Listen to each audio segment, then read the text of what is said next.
మనతో పాటు బీఆర్ఎస్ నాయకులు ఎర్రల సీనన్ ఉన్నాడు. మాట్లాడించే ప్రయత్నం చేద్దాం. కాంగ్రెస్ ప్రభుత్వం ఒకవైపు విజయోత్సవాలు చేసుకోమంటుంది, గ్లోబల్ సమ్మిట్ అంటూ 2047ని తీసుకొస్తా ఉంది, ఒక విజన్ ఉన్న ప్రభుత్వం అని చెప్తా ఉంది. మరి దీనికి వారు ఏ విధంగా స్పందిస్తారనేది మాట్లాడించే ప్రయత్నం చేద్దాం. ఎట్లా చూస్తారన్న గ్లోబల్ సమ్మిట్ 2047 అంటూ చాలా భారీ ఎత్తున వేడుకలు చేసుకోబోతా ఉంది ప్రభుత్వం, ఏం చెప్తారు? వెనకటి చంద్రబాబుడు 2020 అని చెప్తుండే, ఇప్పుడు ఆయన శిష్యుడేమో 2047 అని చెప్తా ఉన్నాడు. నేనేమంటున్నా, మీరు తెలంగాణ రైజింగ్ అని పెడతా ఉన్నారు. ఈరోజు తెలంగాణలో ఆకాశాన్ని అంటినటువంటి రియల్ ఎస్టేటు పూర్తిగా డమాల్ అయిపోయింది. ఒక్కసారి రియల్ ఎస్టేట్ కుప్పకూలిపోయింది. అసలు ఎక్కడ రైజింగ్ అని అడుగుతా ఉన్నాం. ఇలా తెలంగాణలో అనేక ప్రాజెక్టులు వచ్చినాయని చెప్తుండ్రు. ఏ ప్రాజెక్ట్ వచ్చింది, ఏ పరిశ్రమ వచ్చింది, ఎక్కడ కట్టిందో చెప్పమని అడుగుతున్నాం. మెట్రో రైలు అసలు ఆగమ్య గోచరంగా మారిపోయింది. ఇలా ఎల్ఎన్టీ కంపెనీ అటువంటిది అంత పెద్ద కంపెనీ ఈ రాష్ట్రం విడిచి వెళ్ళిపోతూ ఉన్నది. ఇలా ఇట్లాంటి పెద్ద పెద్ద కంపెనీలు ఈ రాష్ట్రాన్ని విడిచి వెళ్ళిపోతూ ఉంటే మీరు రైజింగ్ అని ఎట్లా చెప్పుకుంటారు? అసలు అనేక పరిశ్రమలు 3,000 కోట్ల రూపాయల పెట్టుబడులు వస్తున్నాయని చెప్తా ఉన్నారు. ఇప్పటికీ 2 సంవత్సరాలలో మీరు 3 లక్షల కోట్ల పెట్టుబడులు వచ్చినాయని చెప్తున్నారు. అసలు ఎన్ని గ్రౌండ్ అయినాయో చెప్పండి అంటున్నాం మేము. ఇప్పటివరకు ఎన్ని గ్రౌండ్ అయినాయి? ఇలా మీరు రైజింగ్ అని చెప్తా ఉంటే దాదాపుగా 150 మంది విద్యార్థులు, గురుకులాల విద్యార్థులు ఫుడ్ పాయిజన్ అయి 150 మంది విద్యార్థులు చనిపోయినారు. 1000కి పైగా విద్యార్థులు అస్వస్థతకు గురై హాస్పిటల్లో పాలైనరు. 800 మంది రైతులు ఆత్మహత్యలు చేసుకున్నారు.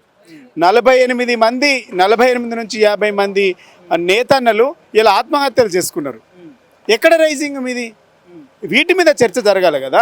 కేవలము మీ ఇష్యూను డైవర్ట్ చేయడానికి, మీరు ఇక్కడ జరుగుతున్నటువంటి వాటిని డైవర్ట్ చేయడానికి మీరు రైజింగ్ అని చెప్పుకుంటుంటారు. ఇలా ఈ కాంగ్రెస్ పార్టీని, ఈ ప్రభుత్వాన్ని, ముఖ్యమంత్రి మేము అడుగుతా ఉన్నాం, 2 సంవత్సరాల ఈ పరిపాలనలో మీరు చేసిన మంచి పని ఏందో చెప్పమని అడుగుతూ ఉన్నాం. ఒక్క మంచి పని ఏందో చెప్పమని అడుగుతూ ఉన్నాం.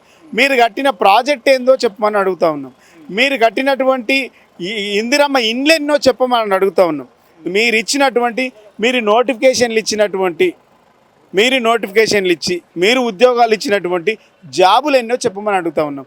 మేము ఇచ్చిన నోటిఫికేషన్లకు ఆర్డర్ కాపీలు ఇచ్చి 62,000 ఉద్యోగాలు మేమే ఇచ్చినామని చెప్పుకొని, మేము కట్టిన ప్రాజెక్టులకు మీరు శంకుస్థాపనలు చేసుకుంటా మేమే కట్టినామని ప్రచారం చేసుకుంటూ, మేమిచ్చినటువంటి డబల్ బెడ్రూమ్ ఇండ్లకు ఇందిరమ్మ పేర్లు పెట్టుకొని ఇందిరమ్మ ఇండ్లు అయిపోయినాయి అని అంటే ఎట్లుందంటే, ఇటుక పెట్టకుండా ఇందిరమ్మ ఇల్లు అయిపోయింది. ఇలా తట్టని మట్టి తీయకుండా ప్రాజెక్టులు కట్టిండ్రు, నోటిఫికేషన్లు ఇవ్వకుండా 60,000 ఉద్యోగాలు. ఇవన్నీ చెప్పుకుంటారు. ఇవి ఎక్కడైనాయి? కేవలం పేపర్లలో మాత్రమే అయినాయి. వీళ్ళు ప్రాక్టికల్గా ఏడ చేయలే. గిన్ని అబద్ధాలు చెప్తాను. ఈ 2 సంవత్సరాలలో కాంగ్రెస్ పార్టీకి చిత్తశుద్ధి ఉంటే ఎంత మీ ప్రోగ్రెస్ రిపోర్ట్ చెప్పాలి కదా ప్రజలకు. ఇలా మీరు ప్రోగ్రెస్ రిపోర్టు 2వ సంవత్సరంలో అడుగు పెడుతున్నందుకు మేము గత ఏడాది గిన్ని హామీలు ఇచ్చినాం, గిన్ని కార్యక్రమాలు చేసినాం, గిన్ని పెండింగ్లో ఉన్నాయి, వచ్చే సంవత్సరం ఇవన్నీ కంప్లీట్ చేస్తామని చెప్పాలి. ఇవి పక్కన పెట్టి ప్రతిపక్షాలను తిట్టుడు, కేసీఆర్ని తిట్టుడు, కేసులు పెట్టుడు, అక్రమంగా జైల్లో పెట్టుడు, మీరు ఏం చెప్పదలుచుకున్న ప్రజానీకానికి? తెలంగాణ ప్రజలు మీకు ఇచ్చింది గొప్ప అవకాశం కదా. ఈ 2 సంవత్సరాలు మీకు ముఖ్యమంత్రిగా పనిచేసే అవకాశం వచ్చినప్పుడు ఎన్నో పెండింగ్ సమస్యలు ఉన్నాయి. ఇక్కడ ఎన్నో అభివృద్ధి పరచాల్సినటువంటి అవకాశాలు ఉన్నాయి. ఇక్కడ ఎంతోమందికి అండగా నిలబడాల్సినటువంటి అవకాశాలు. ఈ రోజుకు ఈ రాష్ట్రానికి హోంశాఖ మంత్రి లేడు, ఒక ఎడ్యుకేషన్ మంత్రి లేడు. ఇలా విద్యా వ్యవస్థ అంతా గందరగోళంగా ఉంది. హైదరాబాద్ అంతా అతలకుతలమై ప్రతిరోజు హత్యలు, అత్యాచారాలు, ఆత్మహత్యలు. హైదరాబాద్ అంతా అసలు సెక్యూరిటీ లేకుండా పోయింది. డ్రగ్ ఫ్రీ సిటీగా చేస్తామని చెప్పిండ్రు. పక్క రాష్ట్రంలో ఉన్నటువంటి మహారాష్ట్ర వాడు వచ్చి లక్షలకు పైగా మారక ద్రవ్యాన్ని పట్టుకుంటే ఈ పోలీసు యంత్రాంగం నిద్రపోతూ ఉన్నది. ఎక్కడ రైజింగ్? మీరు రైజింగ్ అంటే ఏం చెప్పుకోవాలంటే, అవినీతిలో రైజింగ్, మీరు కమిషన్లలో రైజింగ్, కాంట్రాక్టర్లు తీసుకోవడంలో రైజింగ్, మీ అనుయాయులకు దోపిడి సొమ్మును అంటగట్టడంలో రైజింగ్, దోపిడి సొమ్మును మూట కట్టుకోవడంలో రైజింగ్, ఢిల్లీకి మూటలు పంపడంలో రైజింగ్. మీ రైజింగ్ నెంబర్ 1 అంటే గది. తెలంగాణ అంతా ఫాలింగ్. ఇలా మీరు చేస్తున్నాయి అన్నీ ఆ రోజు అరేక్ మాల్ అమ్మినట్టు, డబ్బాల ఇనుప రేకులకు డబ్బాలకు సామాన్లు అమ్ముతామన్నట్టు మీకు నోటికి వచ్చినవన్నీ చెప్పిండ్రు. హామీలు 6 గ్యారెంటీలు ఇస్తామన్నారు, ఇందిరమ్మ ఇల్లు ఇస్తామన్నారు, ఆసరా పింఛన్లు పెంచుతామని చెప్పిండ్రు, ఇందిరమ్మ చీరలు ఇస్తామని చెప్పిండ్రు. ఒక్కటైందా? ఒక్కటి అమలు జరిగిందా? ఆసరా పింఛన్ ఏమైంది, ఇందిరమ్మ ఇల్లు ఏమైంది, నిరుద్యోగులకు 2 లక్షల ఉద్యోగాలు ఇస్తామని సంవత్సరాల్లో మేము వాళ్ళు చేయలేంది 2 సంవత్సరాలలో మేము చేసి చూపించినాం. నేనేమంటున్నా, ఏం చేసిండ్రు శ్వేతపత్రం విడుదల చేయాలంటున్నా నేను. మీరు ఏం చేసిండ్రో మీరు నిజంగా చిత్తశుద్ధి ఉన్నోడు, పని చేసినోడు, పనిగల్ల మనిషి అయితే అసలు చాలా బిజీ ఉంటారు. పని చేసేటోనికి చాలా పని ఉంది ఈ రాష్ట్రంలో. మీరు ఇవి వదిలేసి పోరగాళ్ళతో ఫుట్బాల్ ఆడుకుంటా, ప్రజలతో ఫుట్బాల్ ఆడుకుంటున్నావు. నీకు ఫుట్బాల్ ఆడుకునే టైం ఉంది, సమస్యల పరిష్కారానికి టైం లేదు అని అంటే నేను ఏమనాలి? అసలు సమస్యలన్నీ గాలికి వదిలి ఇలా కేవలం మీరు ఆటల మీద దృష్టి పెట్టిండ్రు, ప్రజలనేమో గాలికి వదిలిరు, పాలన గాడికి వదిలి మీరు ఆటల మీద దృష్టి పెట్టి ఇలా ప్రజల దృష్టి మళ్లించడానికి మీరు ఇలా సమ్మిట్తోని కొత్త డ్రామా తెరదీసింది.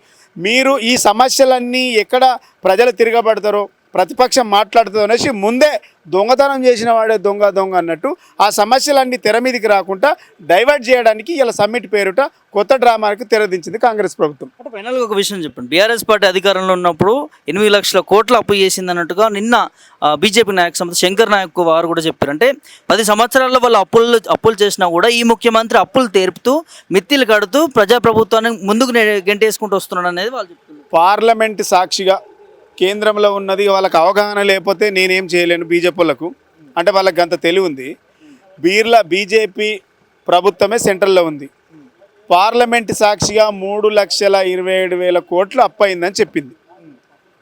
ఇలా కాంగ్రెస్ వాళ్ళు చెప్పిన మాట 8 లక్షలు అప్పు చేసిండ్రు, 8 లక్షలు అప్పు చేసిండ్రంటే మీరు ఇద్దరు ఒకటే అన్నట్టు. ఢిల్లీ అధిష్టానం వేరు, గల్లీ అధిష్టానం వేరు. గల్లీలో ఉన్న 2 పార్టీలు కలిసిపోయినాయి అని అనుకోవాలి. రెండోది, 8 ఏళ్లలో మేము అనేక పెండింగ్ ప్రాజెక్టులు కట్టినాం, అనేక కొత్త పథకాలు తీసుకొచ్చినాం. ఆనాడు మేము అనేక ప్రాజెక్టులు కట్టడం వల్ల ఇలా తెలంగాణ అంతా సస్యశ్యామలంగా ఉంది. మేము ఆనాడు అప్పు అవ్వడానికి 3.5 లక్షల అప్పు అవ్వడానికి మేము కట్టిన ప్రాజెక్టులు ఈ 2.5 సంవత్సరాలలో మీరు ఏ ప్రాజెక్టులు కట్టిండ్రు, ఏ పరిశ్రమ తెచ్చిండ్రు? 2.5 లక్షల కోట్లే అప్పు ఎట్లా అయిందని మేము అడుగుతున్నాం. దానికి సమాధానం చెప్పు. 2.5 లక్షల కోట్లు అప్పు ఎట్లా అయింది? వాటికి సమాధానం చెప్పాలి కదా.